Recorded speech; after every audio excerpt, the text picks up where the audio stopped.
Our project this evening is to bring together the various elements of this series of discussions on the mysticism of the Kabbalah,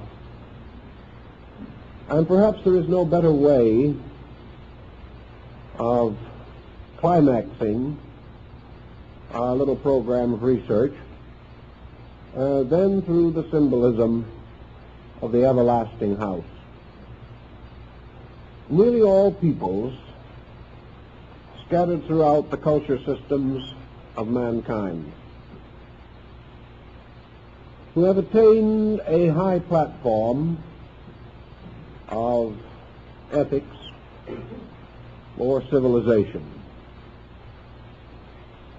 have conceived that the ultimate purpose of human society is to create or reveal through conduct a way of life that brings peace, harmony, dignity, and honor to all men. In Buddhism, for example, we have the tradition of the Maitreya, the teacher who is to come and who is to rule over an enlightened world. Certainly the messianic concept in Christianity sustains this same general teaching. In Hindu India, the concept of the 10th avatar of Vishnu, the one who is to come, who is to restore the sacred institutions and to bring human beings together in brotherhood and fraternity. This avatar also is to rule over an enlightened world. We also have among most peoples the idea that heaven is a vast empire, that like the kingdom of earth, the kingdom of heaven is the orderly abode of the sovereign deities and powers that govern the world. Old nations conceived of heaven as a magnificent palace city, a city perfect, like the New Jerusalem, a city wherein the blessed and the redeemed dwelt together in eternal bliss. The old Egyptians had the same kind of a philosophy. They believed that in the world of the gods was the splendid palace temple of Osiris, Lord of the quick and the dead, and that from his throne this great deity administered not only his own spiritual domain, but prepared the way for the descent of his spiritual kingdom into the mortal world, where it would be led and guarded and guided and ruled by his beloved son, Horus, the golden hawk. Thus, everywhere, man had the internal archetypal vision of a world fashioned to his heart's desire, a world in which the evils that we know are no more, but that all things are ruled and governed in righteousness, and that after a certain length of time, the kings and rulers of this world would return their crowns and scepters to the eternal King, and that the Great One who fashioned all things will finally be the full ruler of his redeemed peoples. This vision probably may be held to be a certain type of daydream. Every human being lives from day to day in the hope of a victorious tomorrow. We plan, we labor, we struggle, not for the day alone, but to ensure some kind of future. The way we live now, we seldom attain this future. One by one we drop away, and it seems we have just begun to learn how to live. But in the subconscious of man, the archetype of a proper life way has always existed, even among so-called less advanced people. There are evidences of the same general thinking. And this thinking goes a little further. It sort of implies that this heavenly city, this abode of the blessed, already exists somewhere in the mysteries of the unknown. Long ago, we could place this city somewhere on earth, in a remote region unexplored by men. Many legends still come to us of mysterious spiritual centers in the wide expanse of the Trans-Himavat, or perhaps beyond the Tibetan desert of Gobi. Exploration, however, has forced this concept further and further from a material acceptance, and we have come almost to a complete agreement that this better world, this heavenly kingdom, as Jesus said, is not of this world, but rests in some larger and better state beyond our present condition. If, however, there are rules and laws governing the world, the older peoples, including the Jewish mystics, recognized that there were two orders of government: government by men and government by God. The governments of men might be splendid, luxurious, magnificent, and their palaces bewildered the senses. But these governments by men were in large measure corrupt.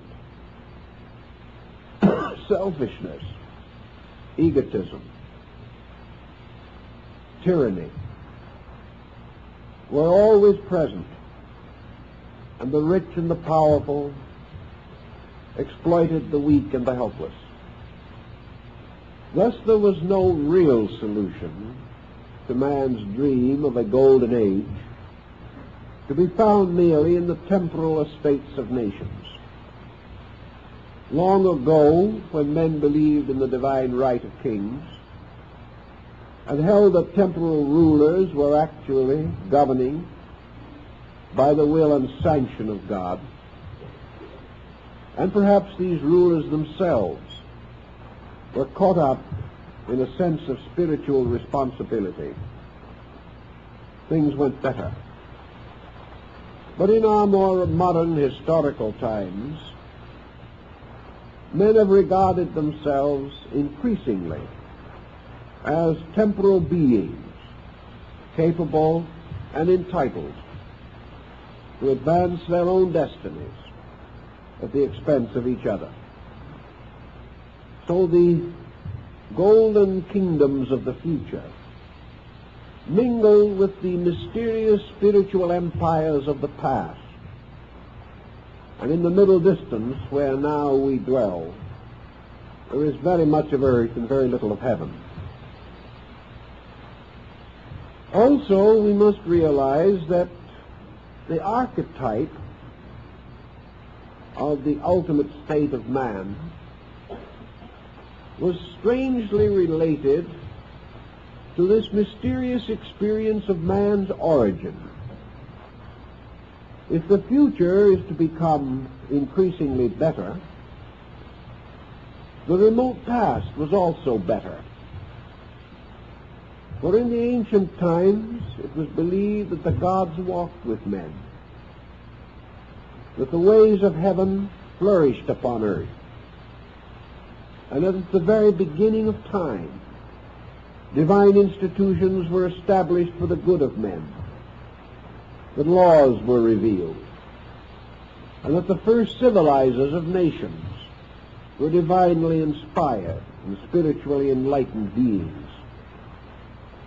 These too are vanished away in the limbo of things forgotten.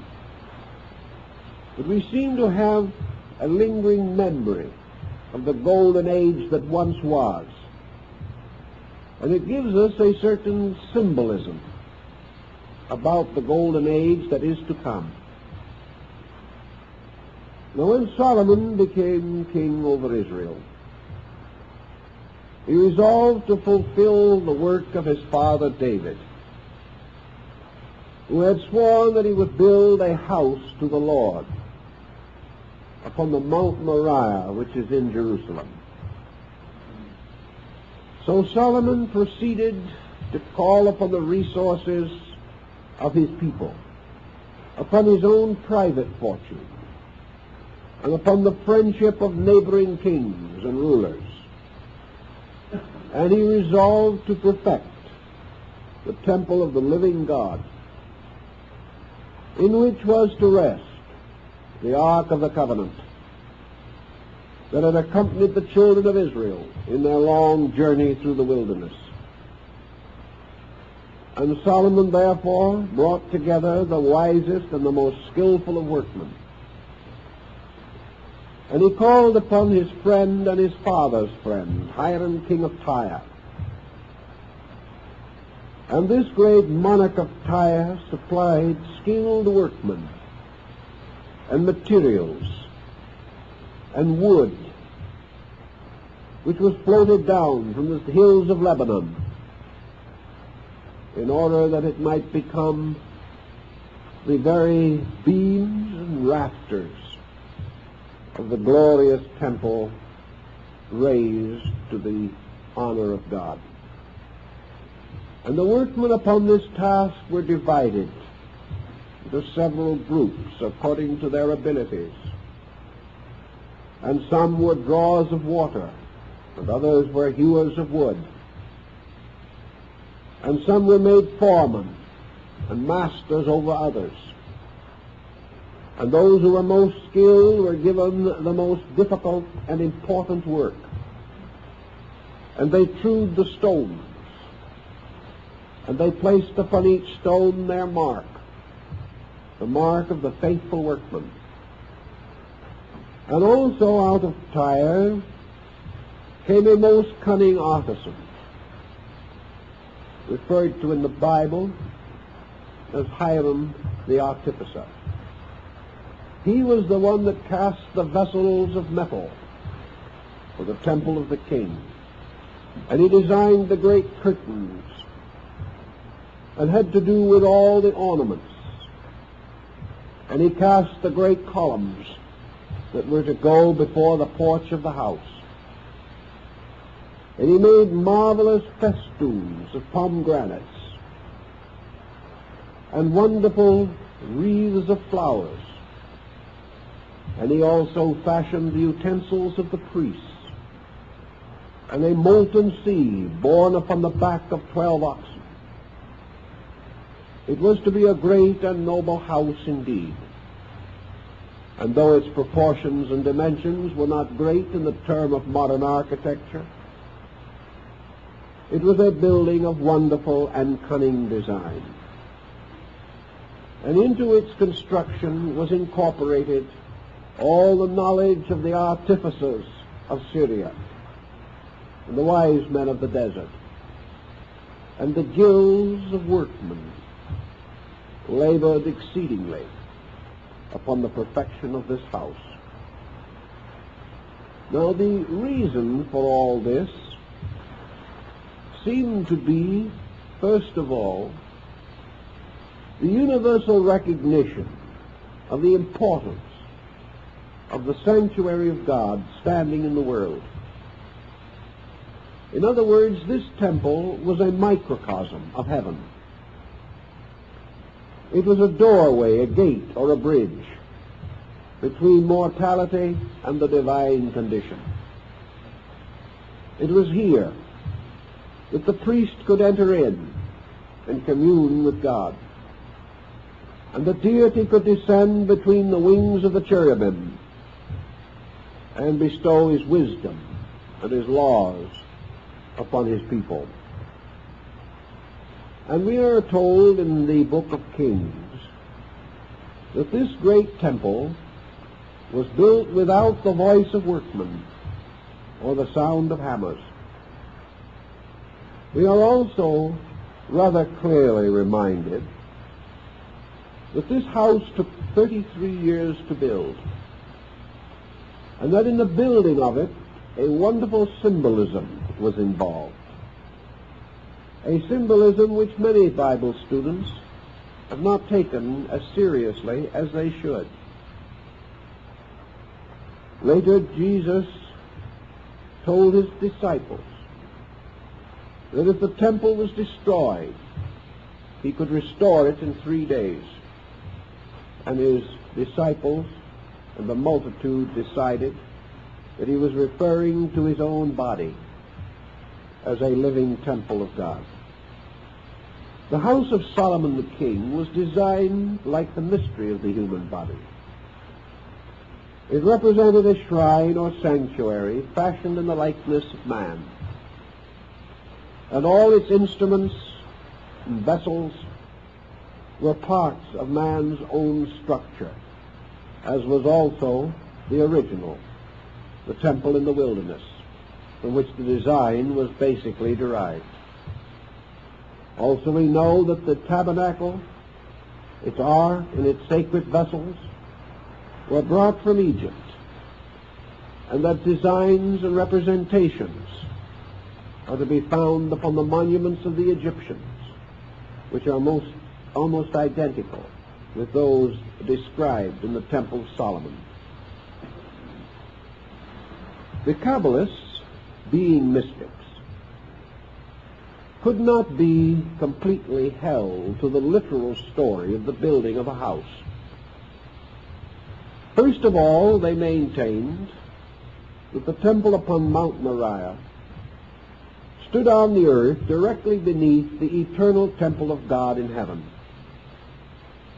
that the earthly house was a kind of a long shadow of the heavenly house, that it was not only a symbol of God's habitation, but also a kind of covenant between God and man.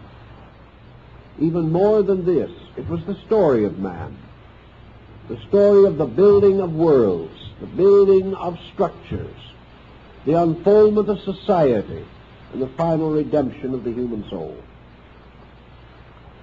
Thus, in the Temple of Solomon, we have the symbolism of the great progress of the world. In the early years of the 17th century, Lord Bacon described the great structure of science as the house of the 6 days' work.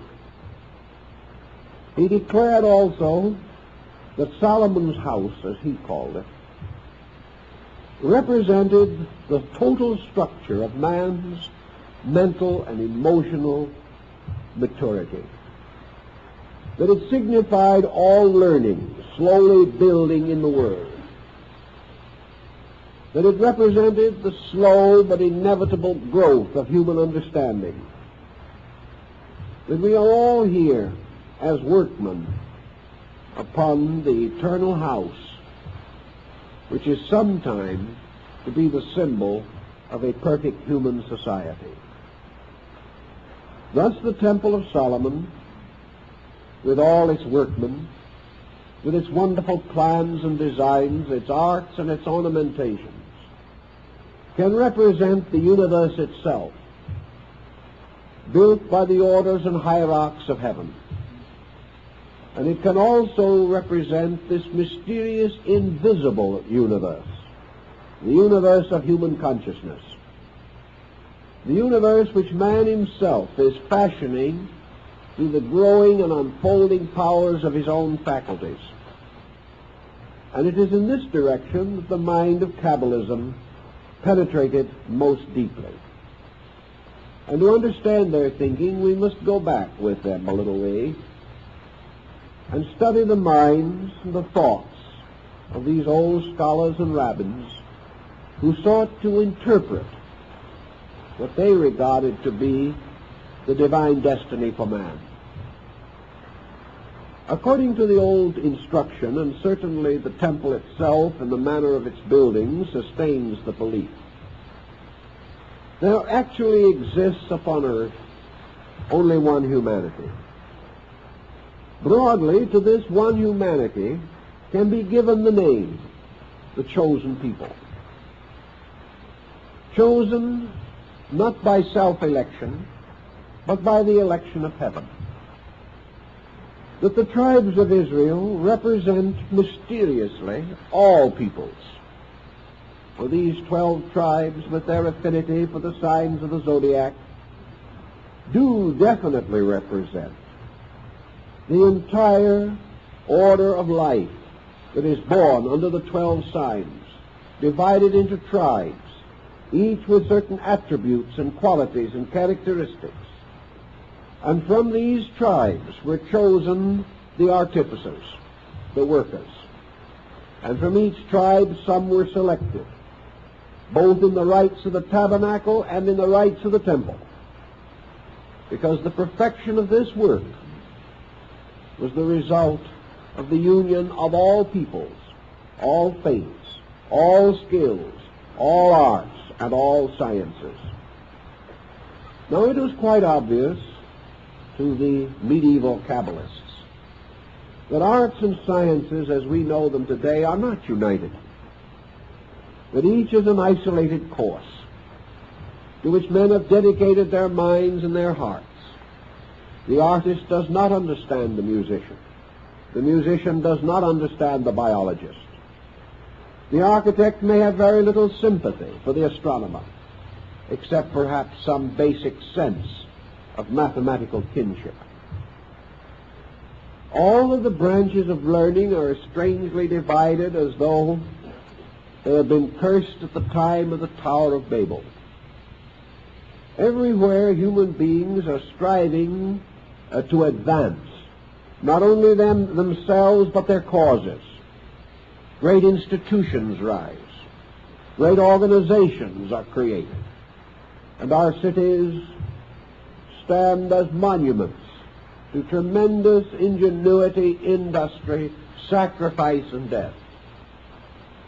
Yet with all this tremendous labor, we have not achieved a sense of brotherhood.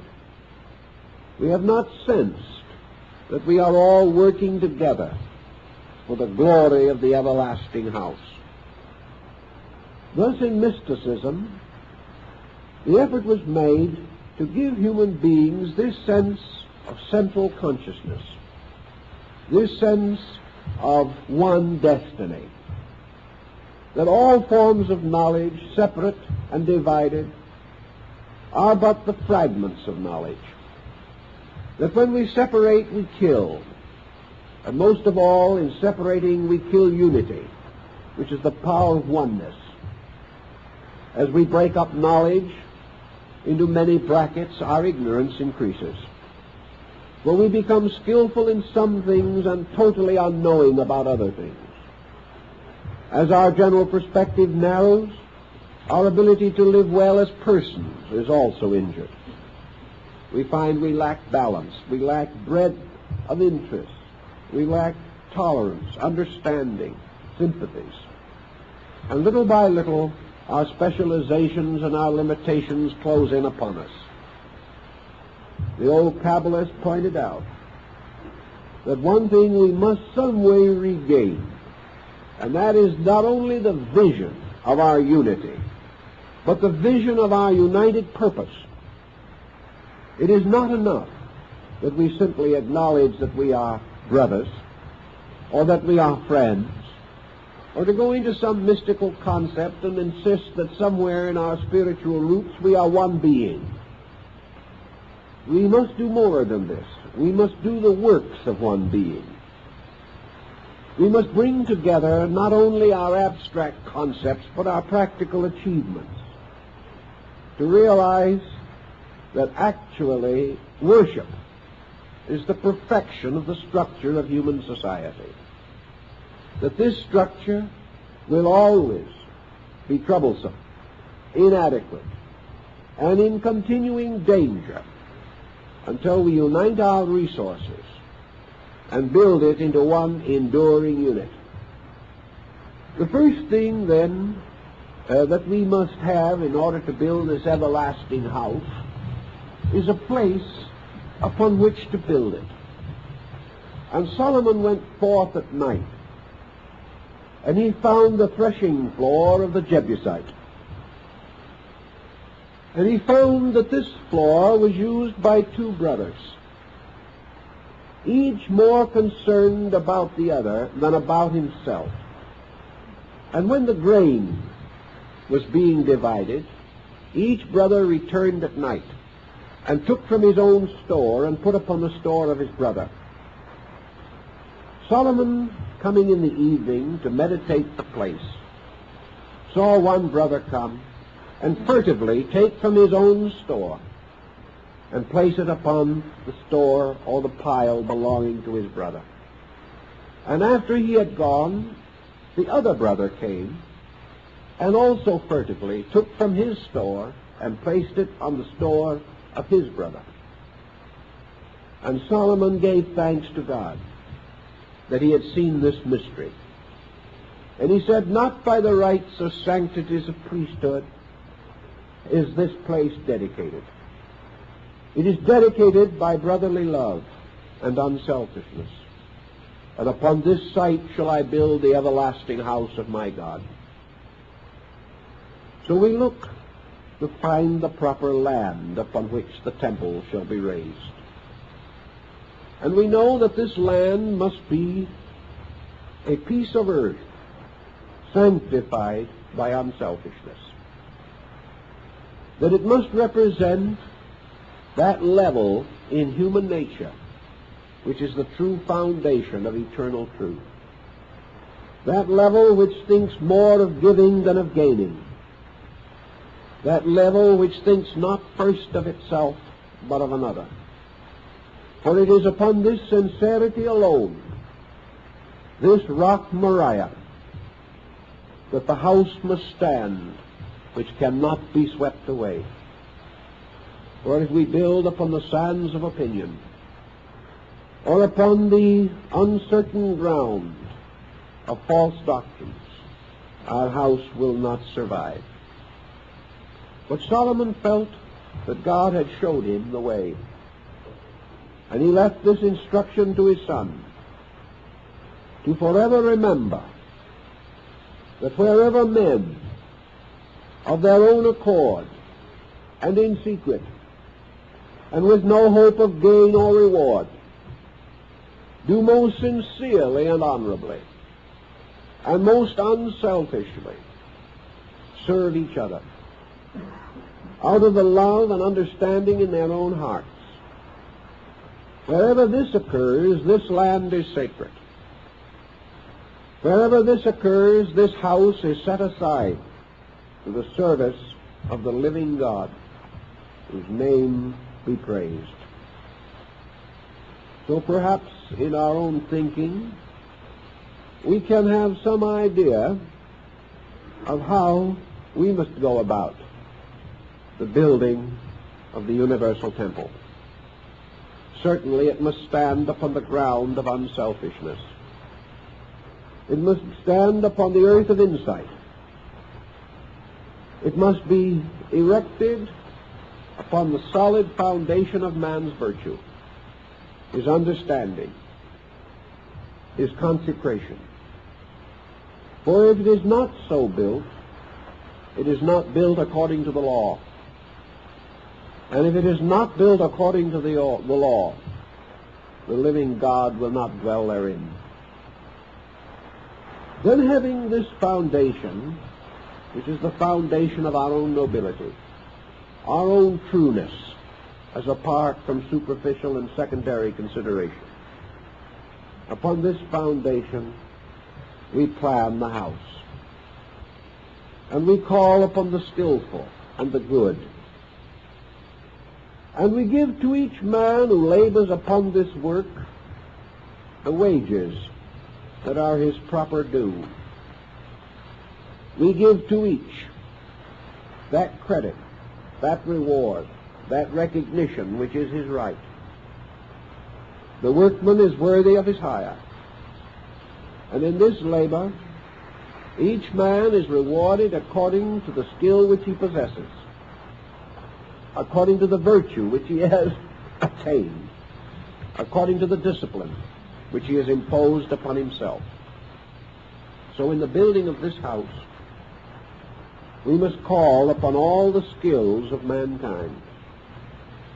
We must call not only upon those skills which arise from crafts and arts and trades, but the skills of professions and of sciences and of religions. We must call upon all, that each may in its own way make its contribution. For if in this house any part of man is neglected, if in the building of this temple any craft or science is not present, the house will not be perfect. For in this house there must be gathered together the roots and streams of all knowing. And we must realize that it is only when this is accomplished that a strange and wonderful impregnation takes place. For it is this union which is the resurrection of truth. Truth broken, divided, and destroyed, taken apart as were the robes of the Messiah when the soldiers cast lots for his garment. All these divided procedures, all these fragments are in themselves lifeless until they are fitted together to make one living thing. And it was the opinion of the ancient magicians, mystics, that all these so-called dead things, imperfect in themselves, when they were brought together and formed into a cunning pattern, that this pattern suddenly became alive, and that in the perfection of work it is ensouled by its own spiritual unity. It is no longer a mass of rock. It is no longer castings and weavings and adornments. It is one thing. It is the everlasting house. It is the house which goes on because the causes of death are no more. Each workman who labored upon this house was entitled to mark his stone. But each workman also was given a design and a plan. And each labored with the full realization that his success depended upon his keeping the rules of his own plan, and others also doing likewise. If he cut his stone too small, it would not fit in. If it was too large, it would not join with its neighbors. If he departed from the instructions and fashioned it according to his own delight, it fitted nowhere. This is the law of architecture, that the great result, the harmonious pattern, arises from a lawfulness. Each workman duly and properly instructed and consecrated to the fulfillment of that instruction. And when his stone was exactly the shape and size that was demanded of the space, then he might mark it, and he would receive his wages as a true and faithful workman. and he would receive honor. But most of all, he would know that when he gazed upon the finished building, it could not have been quite so perfect had his stone not been there. This was the cult of the Dionysian artificers, the great Syrian order of builders who worshiped God through architecture.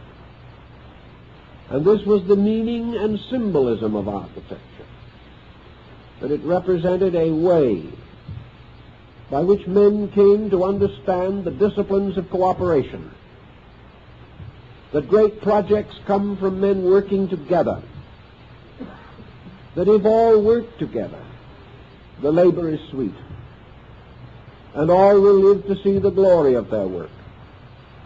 For it is said that in the building of the temple of Solomon the king, the joy of the workmen, the consecration under which they labored, and the dedication which motivated their conduct, these were so great that during the whole course of the building, not one laborer sickened or died, and that every man who labored upon that house lived to see its perfection.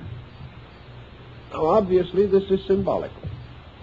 But what does the symbolism mean?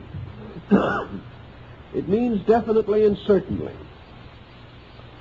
that in the building of the universal plan of things, those who labor with the foundations shall live to see the glory of the finished work.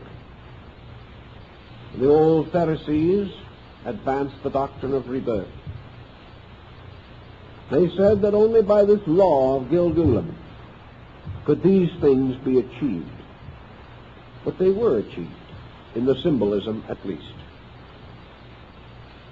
So we watch around us in the world today as our medieval ancestors did in their time, and we perceive a wonder which sometimes perhaps we are thoughtless about, taking too much for granted. We observe the marvelous increase of the glory of knowledge. We perceive the skills which are developing that man has never known before. And in our hearts and minds we realize how easily this great gathering force of insight could be dedicated to a project worthy of itself. We wonder sometimes how so small and insignificant a creature as man so deserves the wonderful faculties and powers with which he has been endowed. These endowments are given to him because he is a workman. At the time of the building of Solomon's house, it is said there were only 3 men who knew the complete plan.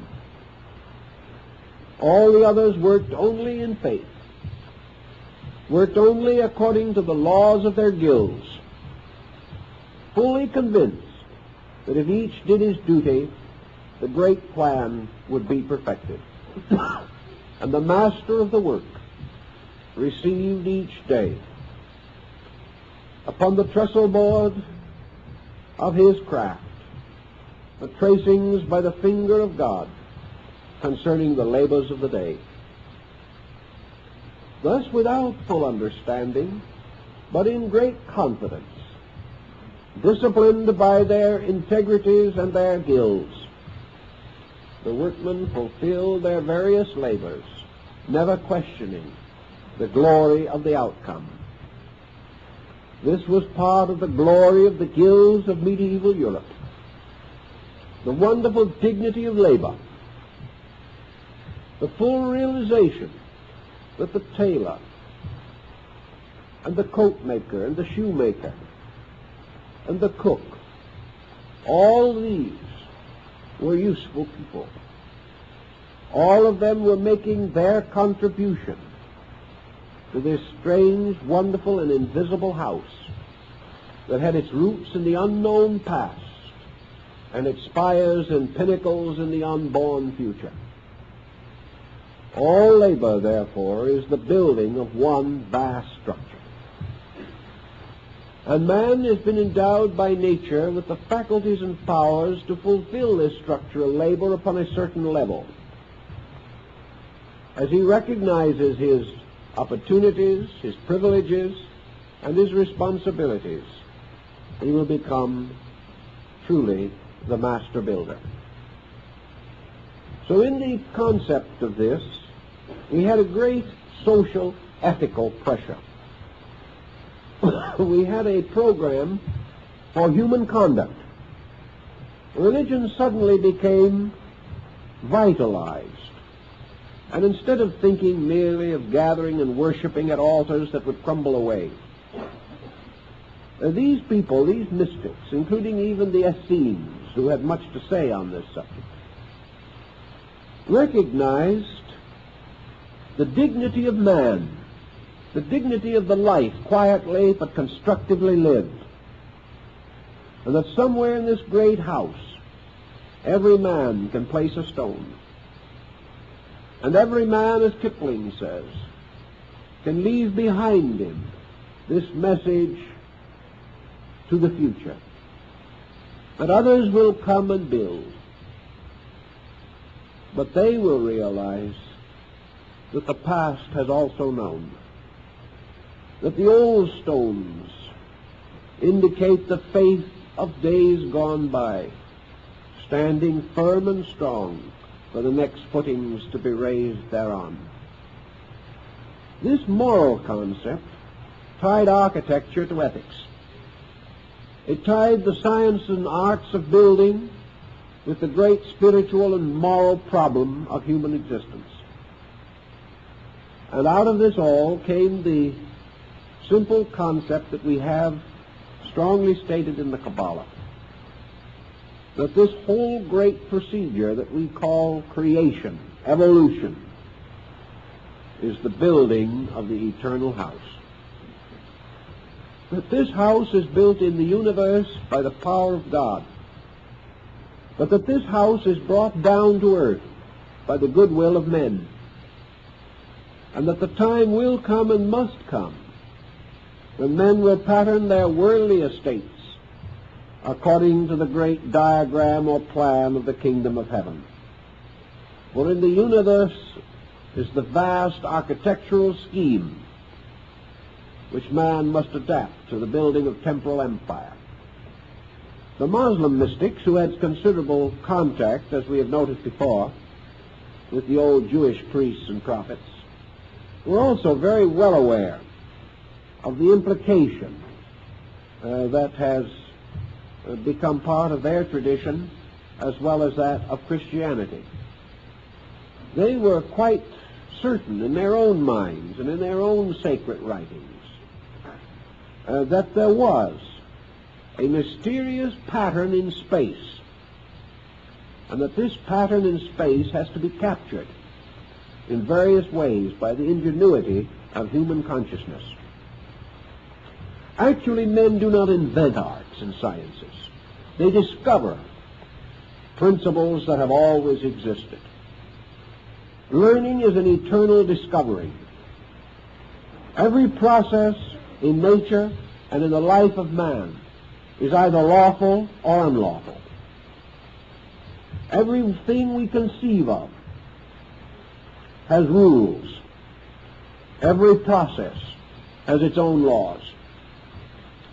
Therefore, wisdom is actually man discovering the laws and the glory of God, as sang David the king. Consequently, in all our seeking, in all our growing, in all our struggling, we must search for lawfulness. We must discover the rules of the great guild of the builders.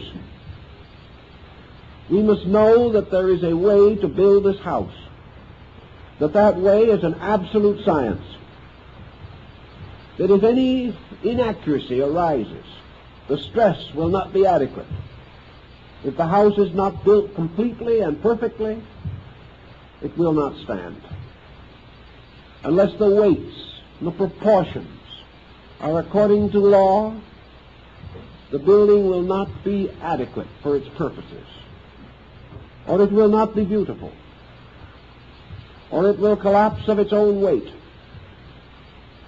or many ills will fall upon it, so that the building of a house is an exact science, and the building of the great house, the house of universal brotherhood, is also an exact science. We have tried to build according to good humor and kindly intention. We have done much with these, but not enough. We cannot do enough, because purposes, unless united, do not achieve their maximum good. No man knows how to cut his stone unless he sees the men who are cutting the stones that must go with his. No man of himself alone can carve a rock and be certain that it will fit. He must share in the broad total program. And to share in this broad total program, he must elevate the purposes of the whole above his own ambitions, above his own opinions, and above his own ideas. He must have one idea with all who are likewise laboring upon this work. The Kabbalah came into Europe at a time when education was in a rather deplorable state. The story of the colleges of Europe in those days was not a very happy one. It was true that Charles the Great, Charlemagne, had gathered the rather unoccupied monks together and forced them to create cloister schools. It was also true that Charlemagne had broken the tradition of the past and practically all royal precedent of his own time, and said that it was not unseemly that a king could read and write.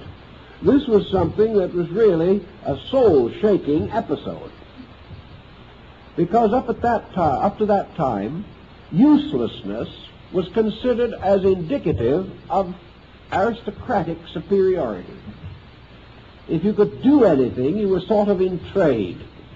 If you could do nothing, you were illustrious. Getting that way again, by the way. It's getting now, so that it's rather humiliating to work. And if it was not for a small problem of eating, there probably would be not very much enthusiasm in this direction. But Charlemagne did sense that there was very little glory in governing an empire of fools. So he began to consider the possibility of being the ruler over an intelligent people, as perhaps a means of advancing his own glory. But in that time, most learning, most true learning, was centered in the Near East. And the Near East, in turn, had become the refuge of early Christian and Jewish scholars. And the courts of Baghdad were far ahead of Europe in the advancement of knowledge. Many of the scholars among the Arabs who came to Spain with the rise of the Moorish power in that region, many of these who came were of Jewish ancestry and are said to have brought with them the ancient books and rules of the Kabbalah. From these books and rules, such as the Sefer HaZohar, a new kind of insight was bestowed upon the somewhat delinquent European mind. It became more obvious that learning was not only necessary to the advancement of people, but that with all knowledge the Lord must give understanding. And the Kabbalists tried to understand the meaning of understanding. They suspected that it was not mere acceptance, that it was not that kind of attitude that arose merely from the ability to master the multiplication table. They realized that understanding meant a different and deeper dimension of awareness, that understanding had to do with meaning, and meaning in turn had to do with the larger patterns of things, that understanding was man's ability to grasp the universal purpose, whereas knowledge might be merely the perpetuation of his own opinions. Man could become learned in the learning of other men, but he could gain understanding only through contemplating the works of God in heaven.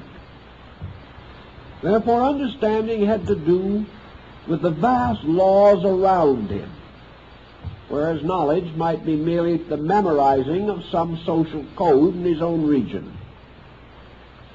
Understanding also was the power that gave perspective. Understanding enabled the individual to live for the future, or as one of the older mystics said, live with the spirit of towardness, going towards something. That understanding gave us some vision of what lay beyond the horizon, which we were slowly approaching. And also understanding was this mysterious energy in us that made us decide to reach that horizon, even though the journey was difficult, and we might suspect that when we came to the end, it would only be the beginning of another journey. So understanding was the power that Solomon asked God to bestow upon him. And it was this understanding which inspired the great pattern of the building of the universal house. Men of understanding were the only ones who could work together, and this is still true. Individuals with true insight can subordinate their personal desires to the accomplishment of some larger common good. Without this understanding, we follow the old tradition that is becoming rather too frequently referred to today. You ask a man today to do something, his quickest answer will be, "What is there in it for me?" This is the perfect statement of no understanding whatever. And this is the kind of situation that means that this individual would never build a good stone or cut a good stone to be put into the house of universal progress. He is the type of individual who probably would go on strike when the temple was half finished, because he felt there should be more in it for him. This problem, then, of understanding affected the early attitude toward learning and prepared the way for the Renaissance. The Renaissance, in turn, brought with it gradually the power of the Reformation. Understanding was man's continual searching for the facts of things. And the biggest fact in all that he could discover was this great fact of the inevitable law of cooperation. To achieve any worthwhile end, men must work together, cheerfully and wisely, lovingly and unselfishly, not for their own good, but for the common good, not for their own glory, but for the glory of the Lord. This became a dedication, and even today this religious dedication is strong in many peoples, and is one of our great hopes that in the course of time we shall gain the insight to advance this structure of universal hope. Now, what is this everlasting house that we strive to therefore put together?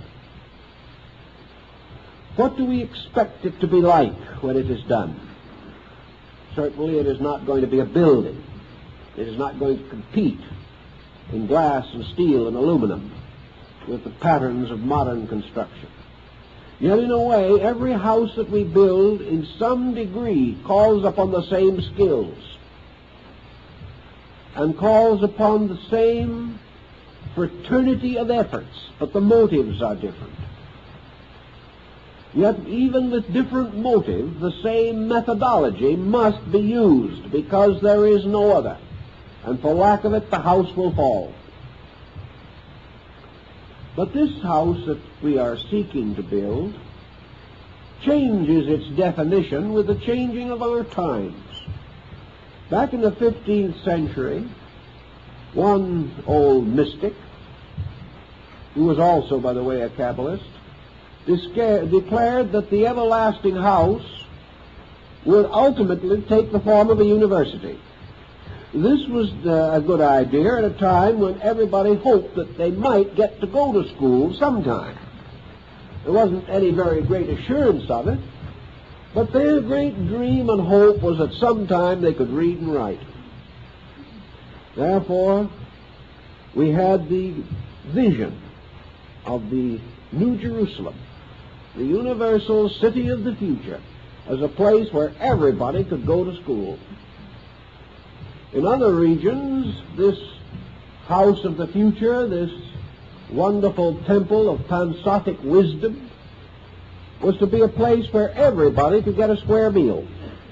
This held inducement for a long time because it represented the idea of the end of hunger, the end of want, the end of that privation which has always sat so heavily upon the multitudes of the world. We have a little of this today. We have a little of both of these lines of thought. In many parts of the world, the future to these people does mean education, the building of a great schoolhouse in their own land. To others, it does mean a house in which there will be no hunger. That indeed, that it will be a house of bread. Then there were others who got a little further along in the 17th century. The utopians, like Campanella and his City of the Sun, had the idea and the vision that in this wonderful city, this new world, there would be a certain democratic state of affairs. The people would share, that the profit would not be so desperately important, that it would be the pride of the city that it had no poor, that all would labor together and share equally. Some of the old colonists came over to this country to try that, but it didn't work so well. Some folks still found a way of doing nothing and being paid for it. Of course, they didn't have the skill we have in that direction now, but they were willing to learn. Also, these utopians dreamed of a righteous kind of government. As one of them expressed it, the ultimate form of human administration.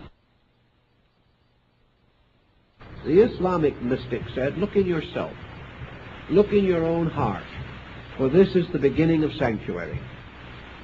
And within your own consciousness is the secret garden of your hope. Here each individual, perhaps sometimes under a bit of neurosis, creates an imaginary world, a world of the dreams of things as he would like them to be. And if we could know all these dreams, we might be rather surprised, for most of them would be very much alike. In our hearts, we all dream of the same things. But we are unable to transform these dreams into activities of conduct. We have been hurt. We have been offended. We have been frustrated.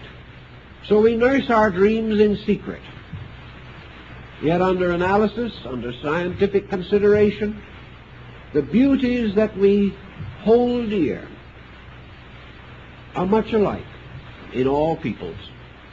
And they all have something to do with the building of a world of peace, I think all nations and all faiths of importance in the world today have the common vision of the end of war, the creation of peace. Even our stoutest adversaries, in the secrecy of themselves, realize that only peace can heal up the wounds that have afflicted the world since the beginning.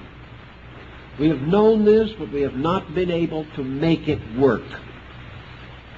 We have not yet been able to bind men's purposes together.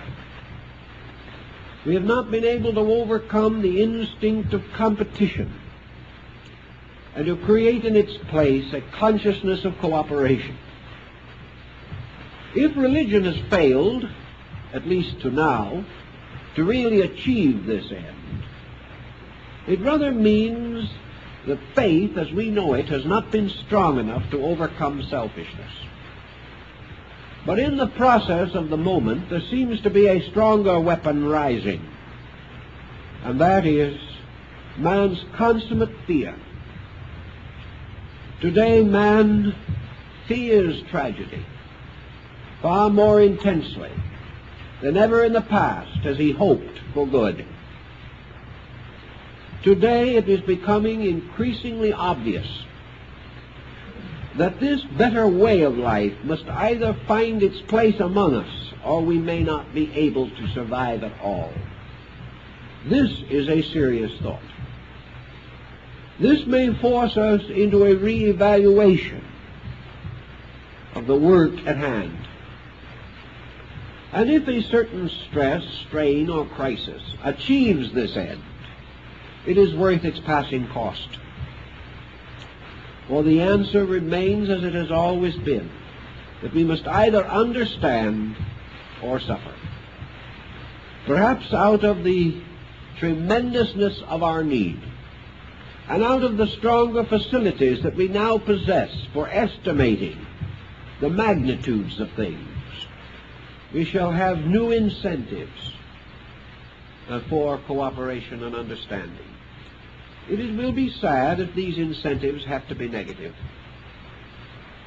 But even though they may start negative, ultimately their own rewards will restore their positive equilibrium. For as we perceive the practical workings of constructiveness, we can no longer deny its right or deny its supremacy in our affairs. Now, there have been some who have attempted to visualize the utopia of the future. You all remember Bellamy's Looking Backwards. A rather strange name because it was really looking forward.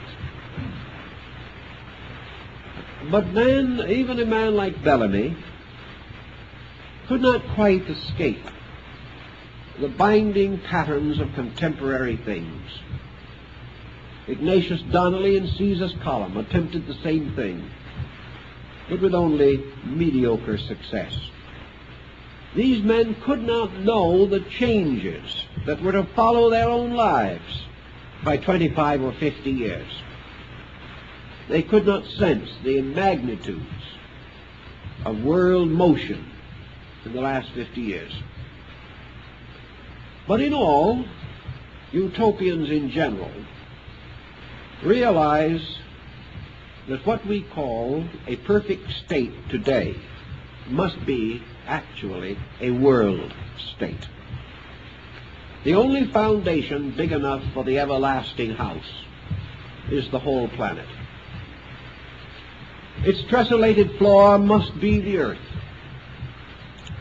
and the magnificent span of its ceilings must be the heavens, and its ornaments must be the stars. Nothing less than this one house, nothing less than this one world, built over the ashes of many worlds, can meet the challenge of our present consciousness. This does not mean that we want to have a world of conformists. This does not mean that all who can build this house must have only one thought and one mind. But it does mean that each must have as a common denominator with all the others the great thought in the divine mind. It would be too bad indeed if every nation lost its cultures, lost its ancient traditions, its arts and its crafts, and that we all came to look alike, and that from the north to the south we would wear fedora hats or toreador pants. This is something more horrible than we can even contemplate. Perhaps total extinction would be preferable. But it does mean that in the great essentials of things, we must learn to work together. We must learn to pray together, even though each may pray to his own concept of God. We must give every man this right. We do not care the name of the deity to whom he prays. What we want to know is he a faithful workman, hewing his stone for this house of eternal progress? We do not care what his language may be, for his works speak for him. And if they do not speak, his language fails in any event. We do not care how far away he is or how near. All we need to know is that a dedicated humankind has resolved to labor together for the common good. This is the sacred place upon which our house must be built. And of course the early Christians were of the opinion that it was quite possible that this new Jerusalem would descend upon the stony, rocky crest of Golgotha, that it was upon bleak Calvary, upon which the Messiah died, that the new temple of everlasting truth would be built. Well, whether it is the floor of the Jebusite, or the sand of Gobi, or the rocky crest of Calvary, always the symbolism is approximately the same in meaning. For this rocky place of death is the symbol of this world, a world in which truth has long died for the selfishness of men. And this everlasting house is to be an eternal memorial to those who gave their all through all time to make this building possible. So it stands upon the blood of martyrs. It rises from the graves of heroes. And beneath it sleep the giants of ancient times, to bear it as Atlas bore the earth upon his shoulders.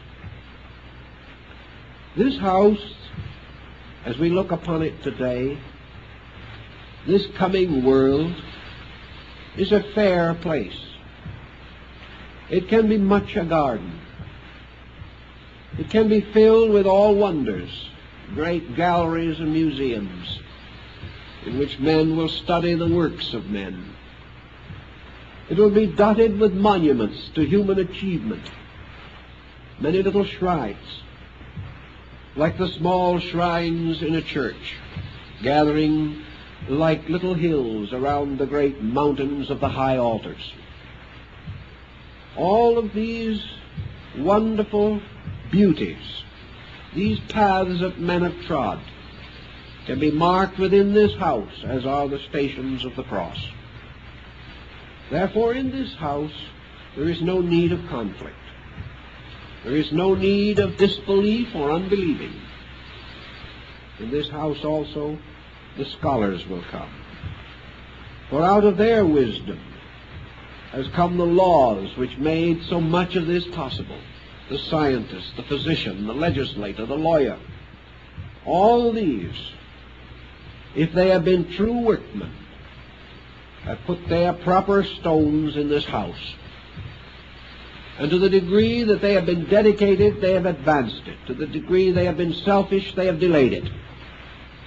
But by a law beyond men, the building goes on.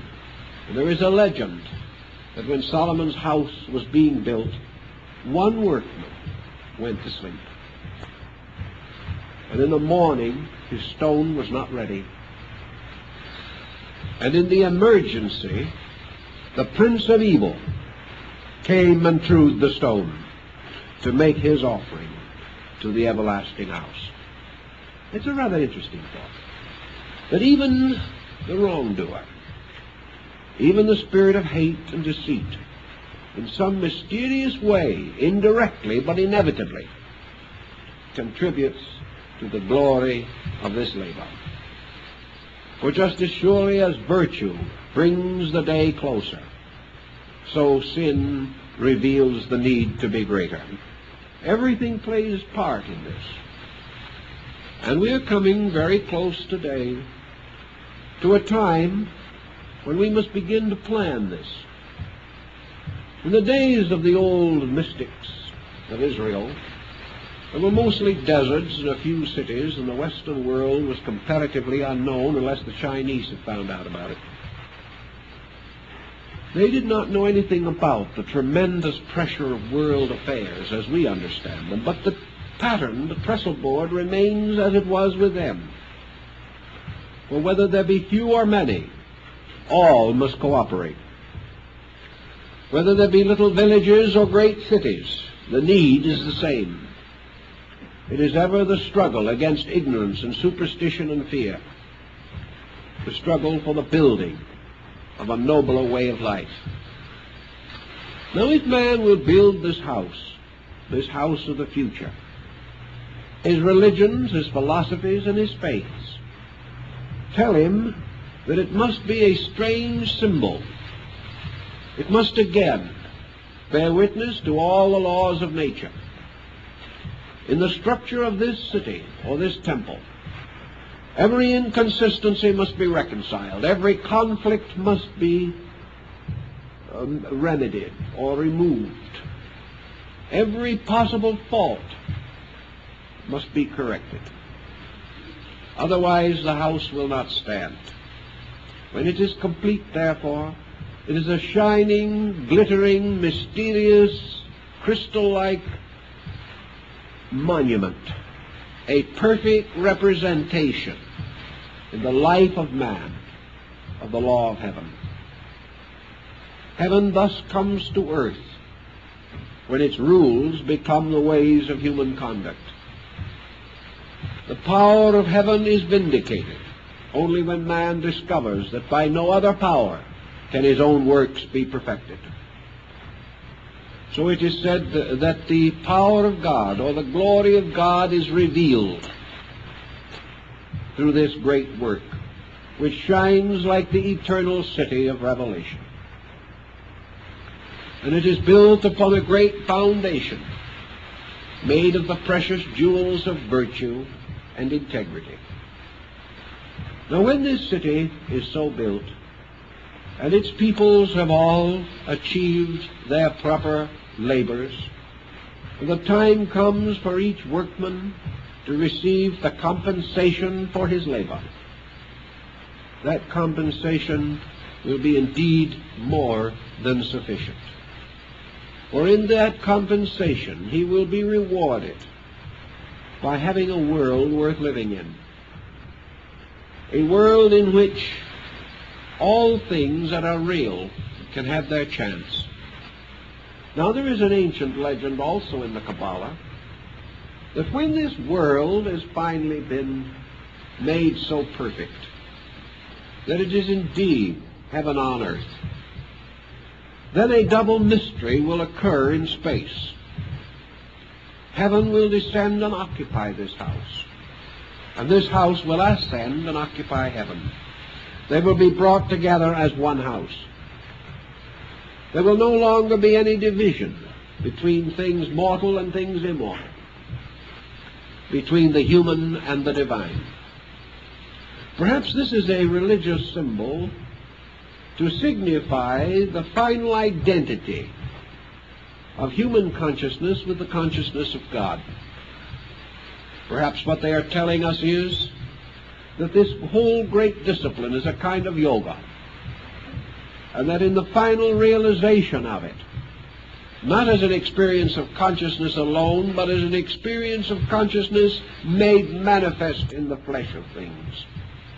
But when man achieves this marvelous insight, creates this nirvanic structure, achieves this Atman of attainment, that he will be united forever with the everlasting plan, which is, of course, the great house. In any event, our present project does not necessarily burden us with the direct challenge of ultimates.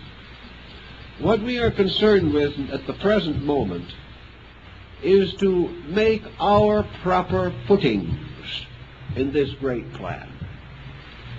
We do not claim that the vision of the Supreme Architect has been bestowed upon us.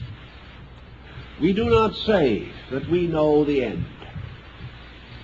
All that we know is that we have been given certain skills and that we are confronted by certain unfinished work, that the great structure of universal life is as yet unfinished, that it is our right and privilege, therefore, to build upon the old footings only that which we can understand and know to do. We can make our contribution. We are not expected to finish it, but we are expected to leave it more advanced than we found it, certainly no worse. We are expected to have evidenced our sincerity by joining the builders of the past in passing on to the future a work further advanced in all of its essential parts. We do this same thing in the building of humanity itself. Human society is a great building. Through our children and our grandchildren, we pass on something of a maturing humanity that must sometime come of age, and in its maturity shall glorify all that has labored to bring about this better condition. Now, in the Christian mysteries, and to a measure also in the Jewish mysteries, because these were very closely related, particularly in their beginnings, there was a belief, a very strong belief, in a kind of spiritual magic, that anything that was perfect became ensouled by its own power. Pythagoras taught this among the Greeks. He said that when a beautiful image was created, this image became ensouled, not necessarily by a deity. He was not thinking in terms of idolatry, but was ensouled by a kind of spirit, a spirit that had a power to operate in the life of men, that beauty took up its abode in the beautiful, virtue took up its dwelling in the virtuous, strength made its house among the strong. Thus, everything that we do becomes in some way ensouled by the spirit or the power we confer upon it. The everlasting house, therefore, when completed, and being a symbol of the perfected world, is also ensouled. It becomes a living thing. It becomes an entity rather than a mere entirety. All of its stones and parts are suddenly melded together by a power greater than these parts, so that out of the labors of many there is suddenly fashioned one work,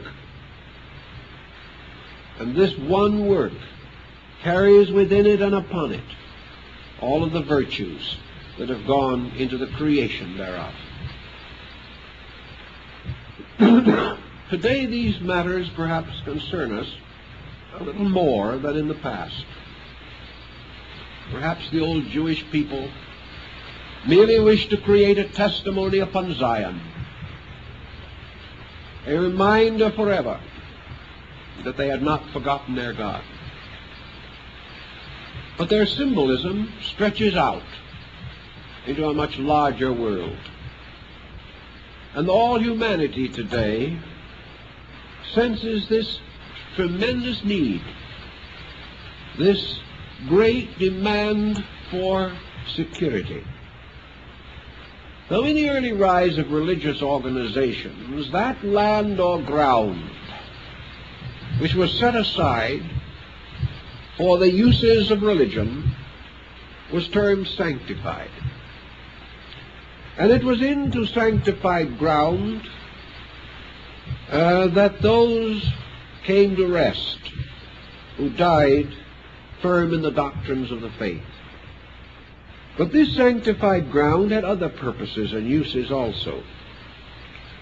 If those guilty of offense, of crime even, were able to reach the sanctuary of sanctified ground, they passed from the keeping of the law of men to the keeping of the law of God.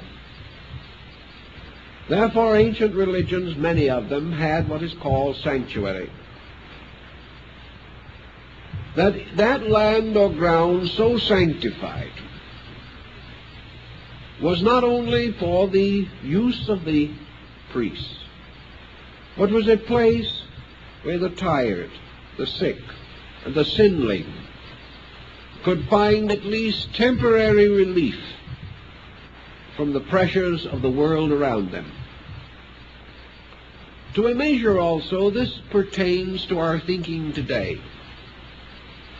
For if once we are able to sense the meaning of this divine house, this everlasting temple to the eternal, it will mean that the ground upon which it is built is also set apart a sanctuary,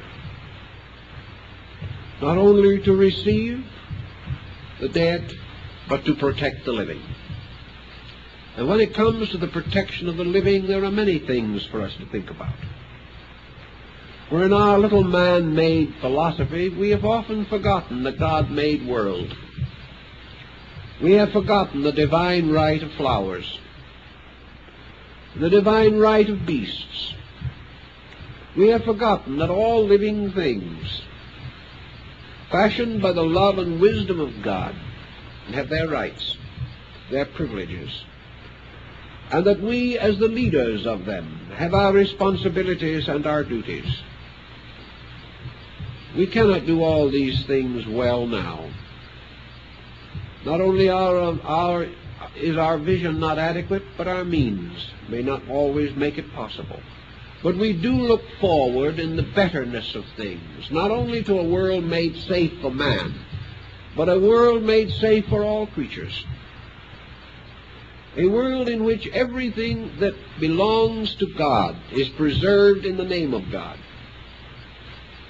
And we are now beginning to reach that degree of our insight and knowledge in which this is reasonably possible. Again, science moves in with strange possibilities for us to consider. If the present population explosions continue, most of the sources of food and supply which we depend upon today will be inadequate. Yet this does not necessarily mean that we will all die of starvation.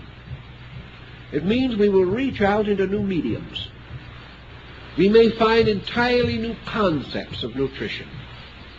The automobile lifted a great horror from the horse, and we may lift one by one the burden from all other creatures that have often sacrificed themselves for our needs. This new way of life, this new world, this new condition of the future can be one which benefits, as it must and should, all creatures that exist within the domains of heaven. And earth is one of the suburbs of this eternal state. So little by little, progress is helping us to build a house. We have numerous setbacks because we are inadequate and selfish peoples. But we also see signs of the glory to come. we begin to sense that it will be possible for men to worship side by side, that little by little holy wars will become only sad memories in the experience of the race.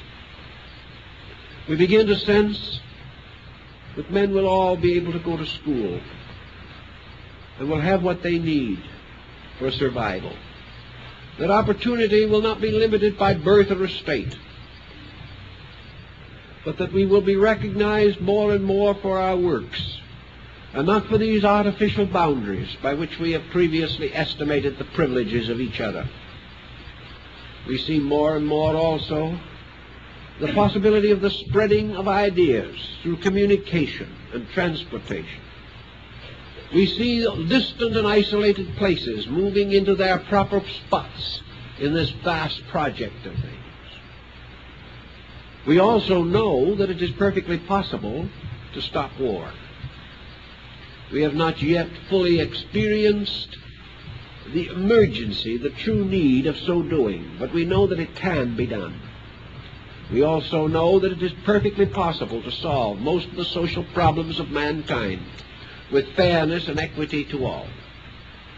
We know that if we expended the vast sums of money we are now variously wasting upon essential projects, that we could advance human health, human happiness, and human security as never before was regarded as possible. We know that we are gradually conquering the destitution of age, that by degrees we will help humanity to enjoy the full fruit of its labors in its older years. We also will be able to protect the needs of the young. Little by little, crime and pain and these other projects can be conquered. They will be conquered. But this in itself is only a motion towards something. This is not the end, but it indicates that the end is attainable. And what was once a fantastic dream of some mystic in rapture is now a solid scientific possibility within not the imagination, but the common thinking of large parts of the human family. But with all this planning and all this plotting and all this scheming and all this considering, we have not yet fully recognized the essential overtones of a utopian state.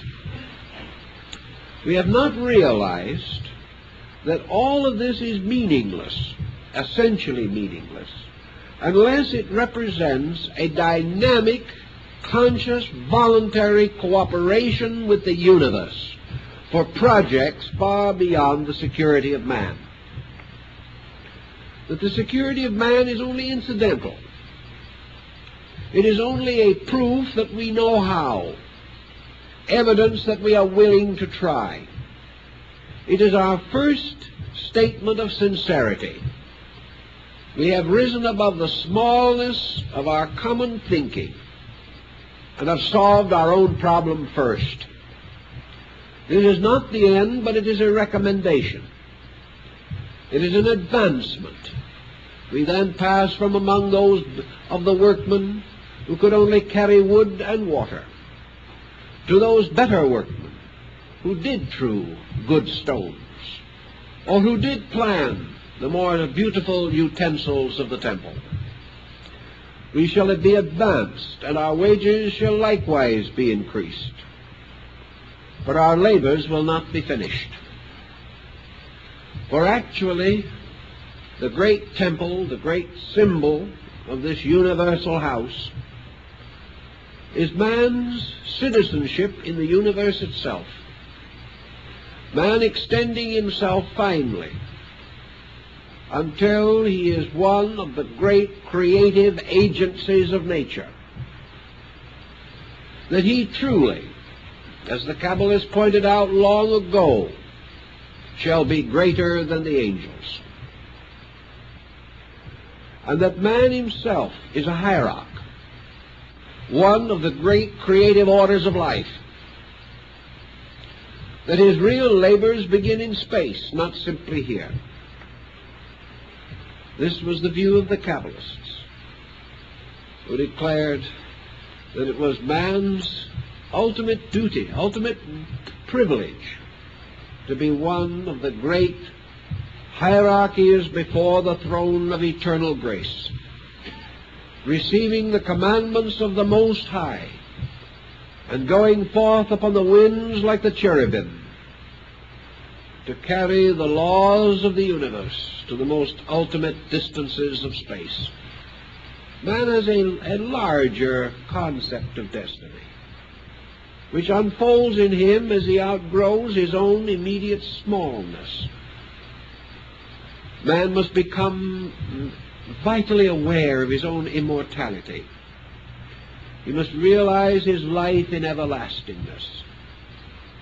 He must gradually gain the realization that he is the citizen of a great commonwealth in space,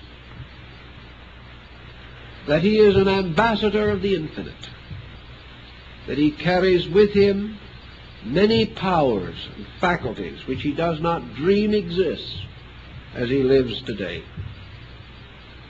So the old Jewish Kabbalists, in their concept of the building of the temple and the reestablishment of the holy city, were not thinking that someday the state of Israel would rise upon the ruins of Zion. They did not really mean merely the restoration of Israel or the return of the people to the land of their birth. What they really meant, as old Rabbi Akiba himself knew, was that the return of Israel was the return of the wandering human soul to its citizenship in space. That it was the coming home of the spirit from the smallness and darkness of its own defeat, returning like the prodigal son to the house of its father. This return, therefore, to the promised land is the return of the human soul to God and space and the infinite. And these terms, which to us are very abstract, are not really as abstract as we think. Space and God and the infinite are word symbols for facts that are real. We do not understand these facts. We do not know how to use them now. But we have no right to doubt that the house of the eternal stands upon the mountains of Zion. In the Eastern legends, we hear of Chang Shambhala, the city of the gods, from whose ramparts rise the lights of the aurora borealis. We are told of the mysterious cities of deities and of the abode of Shiva upon the tall peak of Mount Kailasa. We hear everywhere of the Olympian deities upon their mountains, and the divinities of Northlands upon the tall peaks of Asgard. All these legends of the great city of the gods in space above man are upon the heights of the mountains to which we turn, for they are the hills from whence cometh our help. All of these represent man's recognition of the divine government that rules all things. That there is this tremendous civilization extending in space. That every star is a temple. Every galaxy is a city. The Milky Way is a vast metropolis of worlds. There is an immense empire that we know not of. And somewhere in space is the capital city, the banner city of this great diffusion. Here rules supreme the powers that engender all things, that control all things. This vaster city, so-called, we do not understand. But we know that upon the pattern of it, our own ways must be built. Even an ordinary city of today can only exist because of an interrelationship of activities almost inconceivable to the private citizen. Have we ever wondered how milk comes to the city of New York? Have we ever wondered about the vast world and network of sewerage and utilities which must be present to keep a city alive? Have we ever realized as we go along in our daily activities, making use of labors of persons we know nothing of, how this tremendous unity and economy has to be sustained by a magnificent plan, and that if anything happens to this plan, even in an ordinary city, there is chaos, destruction, and death? How much more significant, then, is this city or empire of God? We are all using it, we are all living upon it, we are all dependent upon it, yet we have so little concept of the magnificent organization of principles and energies by means of which our various activities are sustained.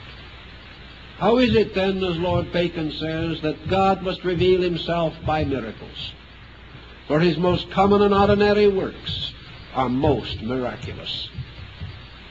Everywhere we see this organization, this tremendous plan, and the old mystics were convinced that this plan represented a broad program of government, that as the stars mingle their rays, so men must learn to live together, that every pattern in space is lawful and reasonable and proper, and man reaching out to understand how to rule his own affairs will find the answers in the broad unrolling scroll of life itself.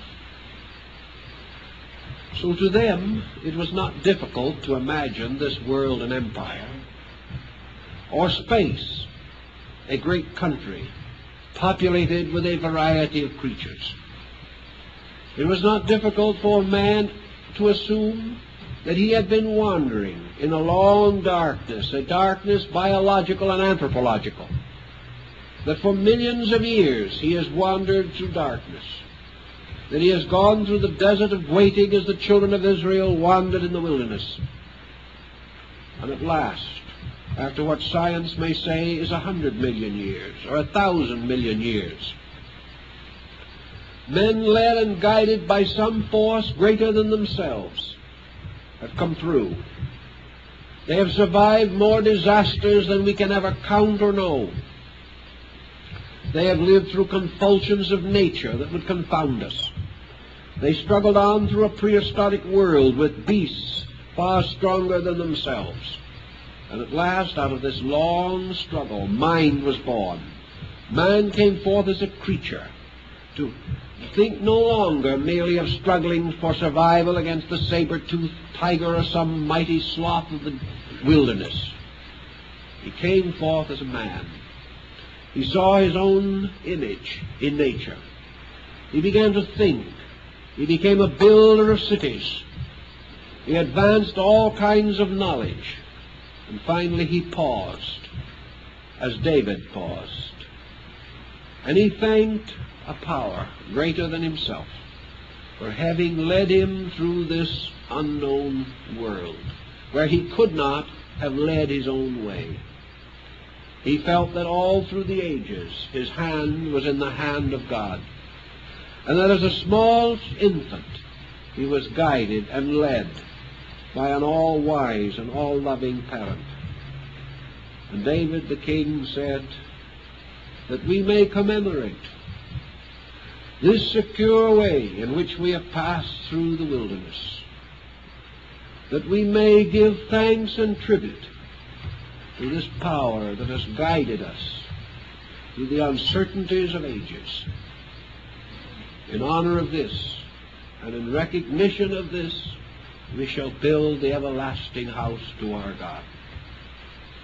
And this is also a part of man's problem, that man shall sometime realize the tremendous wisdom that has guided him, that he shall give thanks for the eternal love that has protected him, and that out of the fullness and greatness of his respect and veneration and understanding, we shall now build the eternal temple on Mount Moriah.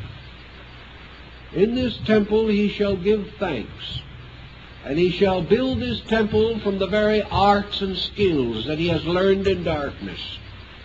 And all that he has gained through the ages he will dedicate to this final work. Man is no longer wandering alone in darkness, benighted and helpless. Man now has a mind and a heart. He can plan his own way. He can relieve the heavens of part of their duties and carry them himself. He can become the true and faithful servant of the very laws that once guided him. He can also become the guardian of other forms of life as he has been guarded. And out of all of his dreamings and all of his hopings, he builds the temple of his religion, his true faith. And this true faith is his wondrous recognition of the infinite skill, purpose, and law upon which his life is built. This is his new religion, cutting through all sects and creeds, and standing as an eternal testament to the fact that at last he understands, that he recognizes, realizes, and appreciates the wonderful world in which he exists. And he has built a monument to his own understanding. And this monument, because he understands, is dedicated to the fountain of all understanding, that divine grace upon which all things depend for their existence. So out of the clash of creeds can come the temple of this one realization, the realization of one divine power, moving all things, guarding all things, guiding all things. And as this temple builds, man builds it because of the increasing and unfolding regard in which he holds life, and holds principles, and holds truths. As this temple grows, it becomes not only a place of worship, but truly the golden age he looks for. For this temple is his new world, a world in which he proves that he not only understands, but that he is grateful, and that it is now his opportunity to build his trestle board, to design his patterns, and to prove that he has learned well the lessons which he has been given through the countless, measureless periods of the prehistoric world. So as he has come out of the darkness of the wilderness and has been wonderfully rescued by God from the land of Egypt, so man today is moving through materialism, through darkness, through fear, doubt, and war. But if he keeps the faith, as the children of Israel were admonished to keep the faith, he will be brought in the fullness of time to the good land. And here in his gratitude he will build the house of his God. And all the knowledge that he has shall adorn it, and all the spirit that he has shall worship in it. And in that time this power shall be his God, and these people shall be the people of that God, and they shall receive the testimony of the virtues they have achieved, and shall be seated forever upon the foundations of integrity. This was the old belief. It's not a bad one. Perhaps we would do better if we thought more about it than some of the little beliefs that have sort of captured our minds in recent times. But time is pretty well up, and I have a couple of announcements to make, so we'll have to consider that for this evening. I'd like to call to your attention that on Saturday, July 1st at 2:30, we are going to have this exhibition of puppet arts from Mexico. It looked for a while as though we weren't going to have them. But with more optimism than anything else, I wrote a letter to the United States ambassador in Mexico City and told him we wanted them, so they're coming. In any event, they're on their way, according to the last reports. We didn't do it just because we wanted them to come here. They wanted to come somewhere themselves. And they wanted to attend a convention, so we kind of worked it out all around. But anyway, by the grace of the United States Ambassador and other divine powers, the puppeteers will be with us, we believe, unless some other less graceful force interacts, on July 1st at 2:30 p.m. Senor Roberto Lago and his associate from Mexico City will bring the story of puppets in Mexico. He will tell us how the Aztecs used them long before the Spaniards came, and also that Cortez, when he arrived in the Western Hemisphere, brought puppeteers with him to, we'll say, engage the attention of his followers in their more peaceful moments. Also, puppetry has become part of the national life of Mexico, religiously, culturally, aesthetically. And of course, as you probably realize, it's becoming very popular in this country, along with the general revival of interest in folk culture and folk arts. In any event, on Saturday afternoon, July 1st at 2:30 p.m., they will be with us here, and we hope that you will all make a reservation for yourself and your friends to help us to be nice to these people who are coming on a goodwill ministry here. They want to try to help to build a little better cultural sympathy between peoples. They are going to have not only a demonstration of puppetry, but they're also going to have an illustrated lecture on historical puppets and upon the development of the art among the early Mexican tribes. It'll be quite an educational thing. Children above the age of about 12 will probably be able to handle it pretty well. For small children, it probably will not be exactly the best program, because it'll go over their heads to some degree.